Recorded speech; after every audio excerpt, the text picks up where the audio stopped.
इस वक्त की बड़ी खबर आपको बता दें, ओलंपिक में हिंदुस्तान ने खाता खोल दिया है। मनु भाकर ने एयर पिस्टल में ब्रॉन्ज मेडल जीतकर खाता खोल दिया। पेरिस ओलंपिक्स शूटिंग मुकाबलों में पाकिस्तान की गुलफाम जोसेफ और Kashmala Talat 10 metre air pistol मुकाबलों के फाइनल राउंड में जगह ना बना सके। खवातीन के मुकाबलों में कशमाला तलत 31वीं पोजीशन पर रहीं, जबकि मेंस इवेंट में गुलफाम का 22वां नंबर रहा। 92 में हमने आखिरी मरतबा ओलंपिक्स में मेडल जीता।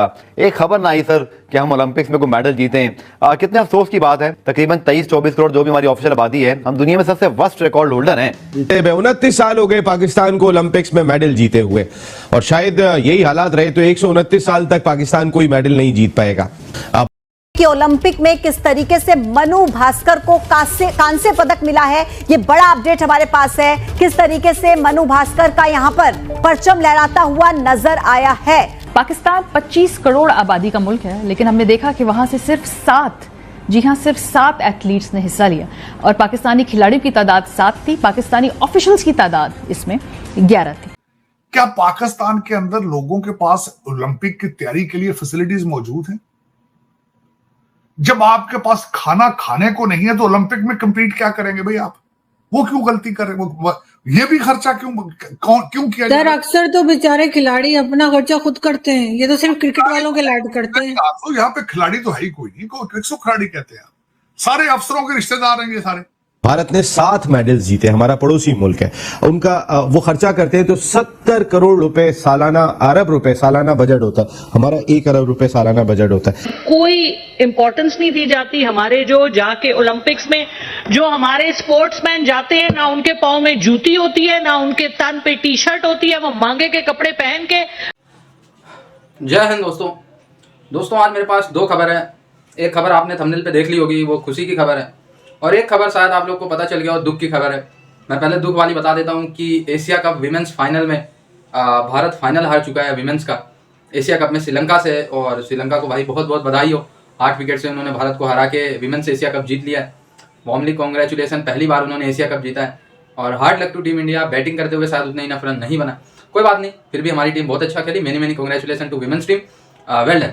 अब दोस्तों खुशी की खबर यह है कि मनु भाकर ये हमारी एक महिला एथलीट है, और 10 मीटर शूटिंग पिस्टल में इन्होंने भारत को पहला मेडल जिता दिया। बहुत गर्व की बात है। पहले दिन भारत का खाता नहीं खुला, अब मैं तो निराश हो रहा था कहीं दूसरे दिन भी ऐसा ना हो जाए, लेकिन मनु भाकर ने जो जबरदस्त वहां पे अपनी प्रतिभा दिखाई है और भारत को मेडल टैली में 1 मेडल से शुरुआत दिला दी है। वार्मली कॉन्ग्रेचुलेसन पूरे भारत को और मनु भाकर को, जिन्होंने भारत का नाम फिर से रोशन किया है। तमाम उन्होंने गेम्स में ऑलरेडी भारत को मेडल जिताया है, लेकिन ओलंपिक में उनका ये पहला मेडल है, और शायद मेरे ख्याल से शूटिंग में भी महिला का ये पहला ही भारत का मेडल है। बहुत बहुत बधाई। शूटिंग में मनु भाकर को ब्रॉन्ज मेडल मिला है।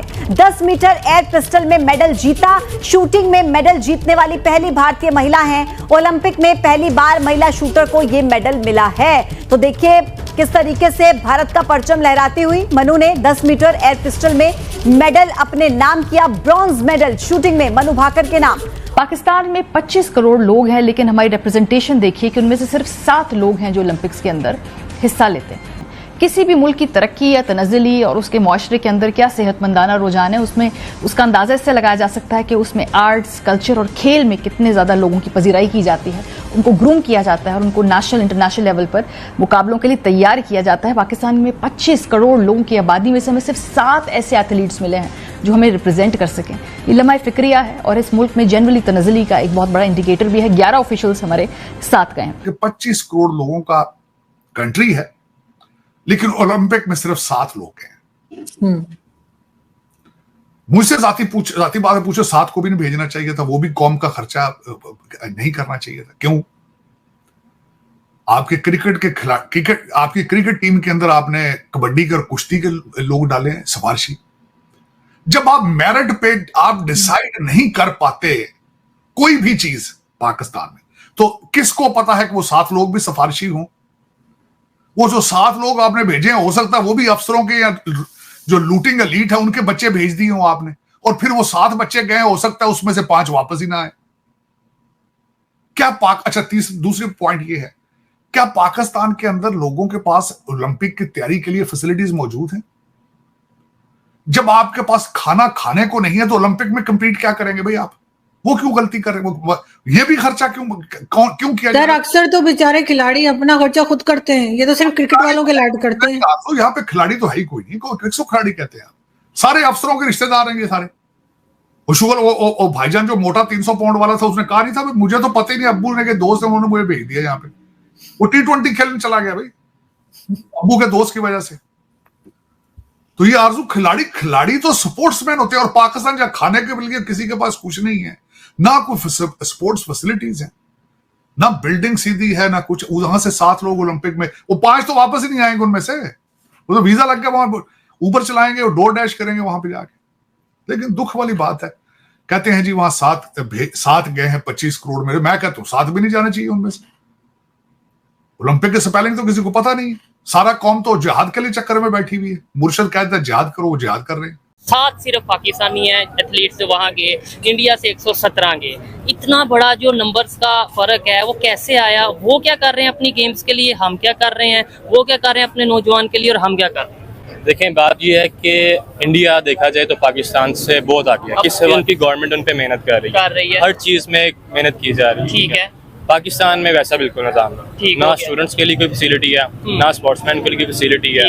ठीक है, तो कोई टैलेंट आगे नहीं आ रहा, जो आ रहा है तो किसी की मर्जी से आ रहा है, कोई किसी की मर्जी से आ रहा है। एक रीजन ये भी बताई जाती है कि उधर आबादी ज्यादा है, इस वजह से शायद वो है। आपको लगता है कि सिर्फ यही रीजन है? आबादी तो पाकिस्तान में भी है। अब देखें 22 करोड़ अवाम है, 24 करोड़ अवाम है, उसमें से 11 प्लेयर खेलने जाते, 7 मतलब उधर गए हैं ना। क्रिकेट की बात अगर दूसरी बात करें, 7 प्लेयर जा रहे हैं, ठीक है, तो उनकी बात ही हमसे डबल लगा लें, ट्रिपल लगा लें, 4 गुना लगा लें, 5 गुना लगा लें, फिर भी उस हिसाब से तो 117 जा रहे हैं। बिल्कुल। अच्छा, अगर वो लोग अपनी यूथ को फैसिलिटीज प्रोवाइड कर रहे हैं, तो लेकिन मैं देखता हूँ उनकी यूथ भी अपने कंट्री के साथ लॉयल नजर आती है। क्या हम लोग उस तरीके से अपने कंट्री के लिए कुछ करते नजर आ रहे हैं? चाहे मैं हूँ, चाहे आप हैं, नौजवान, मतलब हम हमेशा कहते हैं गवर्नमेंट करे, हम क्या पाकिस्तान के लिए कर रहे हैं? बिल्कुल ऐसी है। तो अगर वो अपनी अवाम को सपोर्ट कर रहे हैं, अपने मुल्क का नाम बढ़ा रहे हैं, ऑब्वियसली वो अपने मुल्क को स्ट्रॉन्ग कर रहे हैं। ठीक है, तो पाकिस्तान में ऐसी फैसिलिटी नहीं है कि वो अपना मुल्क स्ट्रॉन्ग कर सके।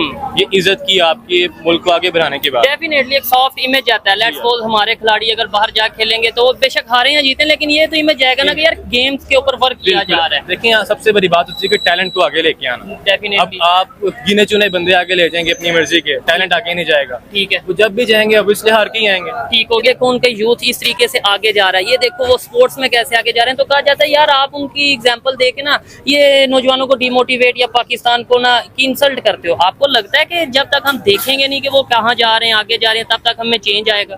तो खेलों से कितना सॉफ्ट इमेज जाता है पूरी दुनिया का, किसी भी कंट्री का। अगर हम अपना मुकाबला अक्सर करते हैं नेबर के साथ, उनका सॉफ्ट इमेज अगर देखें, एथलीट्स में अगर बात करें, उनके कितने एथलीट्स गए हैं। अगर ओलंपिक्स की बात करें, उन्होंने अभी जो चाइना में हुआ था वहाँ पे बड़े मेडल विन किए। अभी यहाँ पे जो सा हो रहा है बहुत ज्यादा उनके खिलाड़ी गए हैं, एथलीट्स गए हैं। क्या कहना चाहेंगे, ये हमारा जो फर्क है इतना? तो सर देखें, ये मेहनत नहीं करते। आप ये बाकियों की देखें जरा, वो हर चीज पे फोकस रखते हैं। हमारे ये सर ये क्रिकेट ही पकड़ी हुई इन्होंने, बस क्रिकेट, और वो भी क्या परफॉर्मेंस। अगर ये बेहतर जीरो है, ये बिल्कुल जीरो। और शायद साहब ये कहना क्या ठीक होगा कि जितनी भी ये स्विमर खवातीन है, जितने भी हमारे एथलीट्स हैं, ये यहाँ तक फिर भी अपने जोर से ज्यादा पहुंचे हैं, इनकी ना सरकारी सरपरस्ती होती है, ना कोई तरीकेकार है कि इनको ग्रूम किया जा सके। अगर यहाँ तक ये पहुंच भी रहे हैं तो अपने जोरे बाजू, अपनी रिसोर्सेज खुद धक्का लगा के यहाँ तक पहुंच गए।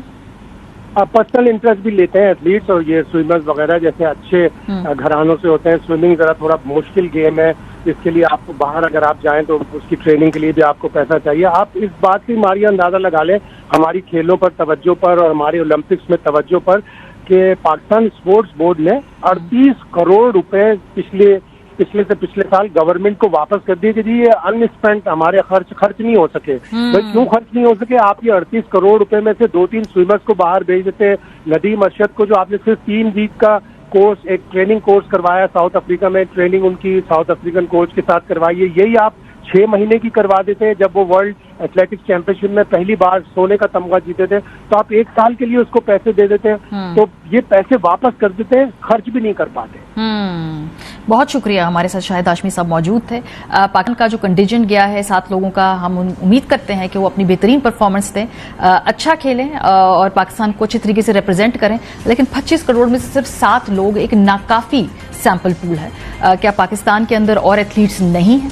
और एक ऐसा मुआशरा जहाँ पोलराइजेशन है, जहाँ पर नौजवानों के लिए कम तरीकेकार कम मौके आगे बढ़ने के लिए, उसमें हम अपने रिसोर्सेज अगर स्पोर्ट्स पे नहीं लगा रहे और जो अगर बजट हो।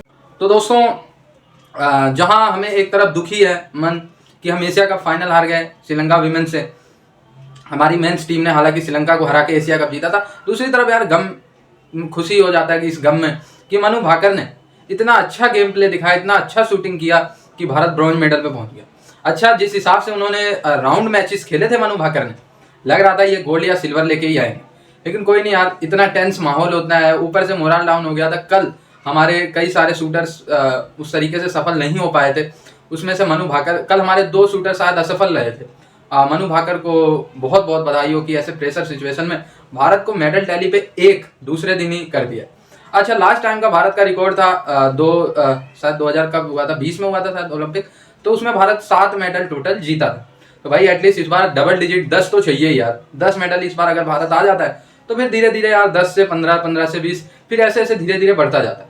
लेकिन 7 का रिकॉर्ड तोड़ना बहुत जरूरी है। अगर 7 से नीचे रह गए इस बार तो ये रहेगा कि पिछली बार से कुछ इंप्रूवमेंट नहीं हुई।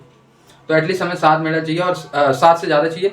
तो पहला शुरुआत मनु भाकर ने कर दिया है 10 मीटर एयर पिस्टल में। बहुत बहुत बधाई हो पूरे भारत को, पूरे दुनिया से बधाइयाँ आ रही हैं। आपको पता ही है यार कि भारत अभी तक पूरे हिस्ट्री में 35 मेडल ही जीत पाया है, तो एक एक मेडल हमारे लिए बहुत प्रीसियस है। अब अगर मैं मेडल टैली इस समय देख रहा हूँ तो चाइना के 5 मेडल चाइना जीत चुका है, सब मिला के, गोल्ड सिल्वर ब्रॉन्ज मिला के 5 मेडल चाइना जीत चुका है, 4 शायद जापान जीत चुका है, 5 ऑस्ट्रेलिया जीत चुका है, इसी तरीके से है कुछ, ठीक है। तो यूएसए भी है मेडल में टैली में टॉप 5 में। तो भारत अभी 17वें नंबर पे है एक ब्रॉन्ज जीतने के बाद। खैर अभी बहुत इंप्रूवमेंट चाहिए हमें, लेकिन बहुत बहुत कंग्रेचुलेसन टू मनु भाकर।